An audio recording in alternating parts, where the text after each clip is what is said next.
Here are 5 things to know about the new Cannabis Act.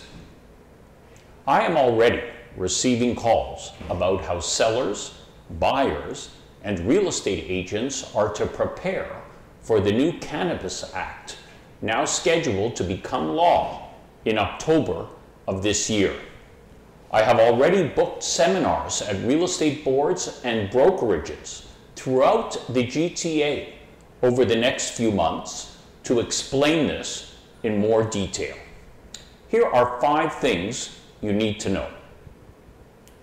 Number 1, how much cannabis can be grown legally in a residence once it becomes legal? 4 cannabis plants may be grown in each residence. This includes apartment or condominium units. Under federal legislation, this could also include an outside garden that is part of a home. The provinces will each determine whether to permit this outside growing.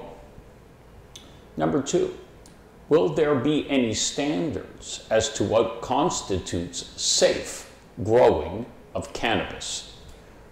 Right now, there do not appear to be any regulations in place. You will undoubtedly see toolkits or indoor tents being marketed for this purpose, with marketing claiming that this will not create mold behind the walls, for example.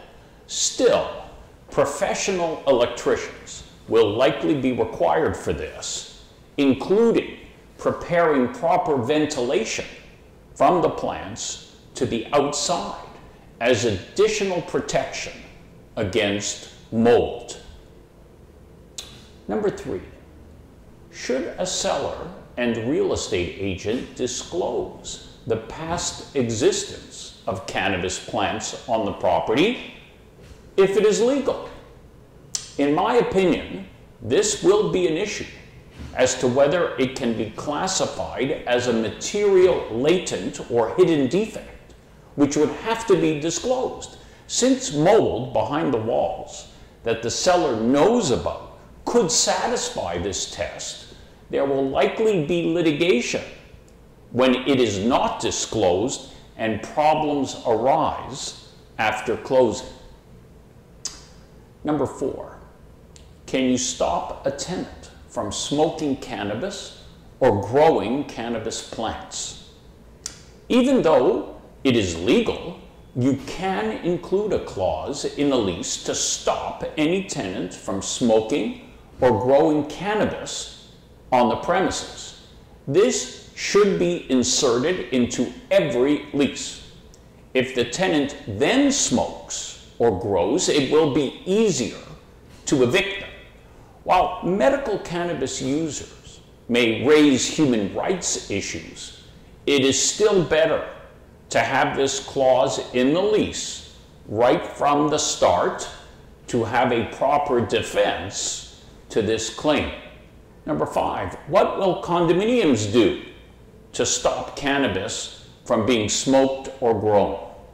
Some condominiums are already passing rules to stop any kind of smoking, whether cigarettes or cannabis or growing of any cannabis plants.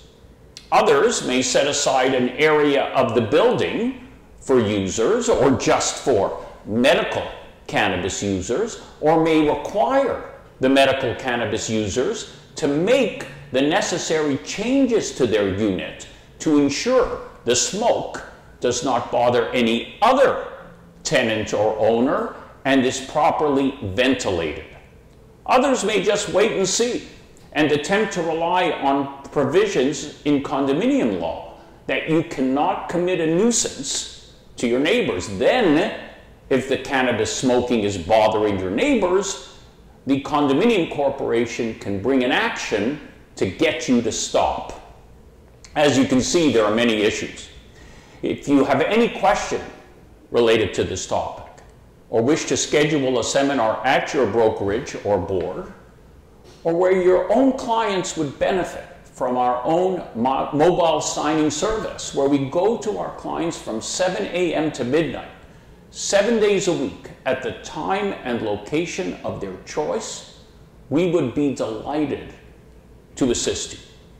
Please feel free to contact me directly at 1-888-876-5529 or by email at mark@realestatelawyer.ca. Thank you.